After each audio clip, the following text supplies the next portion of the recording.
Fake news. आमदार मंगेश चव्हाण यांच्या आवाहनानंतर चाळीसगाव तालुक्यात विहिरी व घरकुलाचे पैसे खाणाऱ्यांमध्ये खळबळ।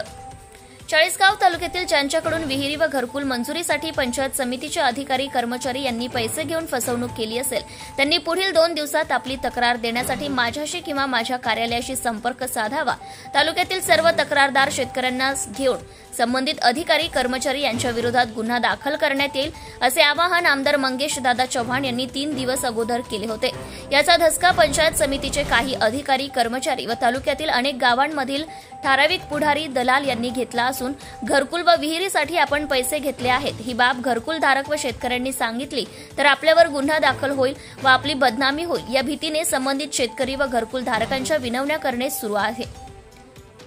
काहींनी तर पैसे देखील परत केल्याची चर्चा आता सुरू झाली आहे। काही दलाल तर असे म्हणायला लागले की यावेळेस आम्हाला वाचवा आणि हे प्रकरण आमदार साहेबांपर्यंत जाऊ देऊ नका, अशा चर्चा आता ग्रामीण भागात सुरू आहेत।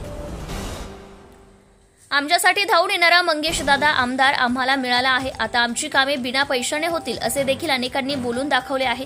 चाळीसगाव तालुक्यात मोठ्या उदात्त हेतूने शेतकऱ्यांना हजारोंच्या विहिरी व बेघरांना घरकुल मंजूर केले होते, मात्र पंचायत समितीमधील रोहयो विभागातील एपीओ, टीपीओ, ज्युनियर इंजिनियर व वरिष्ठ अधिकारी यांनी परस्पर मंजुरीच्या व जिओ टॅगच्या नावाने प्रत्येक शेतकऱ्यांकडून 20 ते 25 हजार रुपये लाच घेतल्याच्या तक्रारी आमदार मंगेश चव्हाण यांच्याकडे आल्याने व एवढे पैसे देऊनही शेतकऱ्यांच्या विहिरींचे व घरकुलांचे बिल निघत नसल्याने काही शेतकऱ्यांसोबत आमदार मंगेश चव्हाण यांनी पंचायत समिती कार्यालय गाठत गटविकास अधिकारी व संबंधितांची कान उघडणी केली होती व हे प्रकरण थेट पोलीस स्टेशनपर्यंत गेले होते।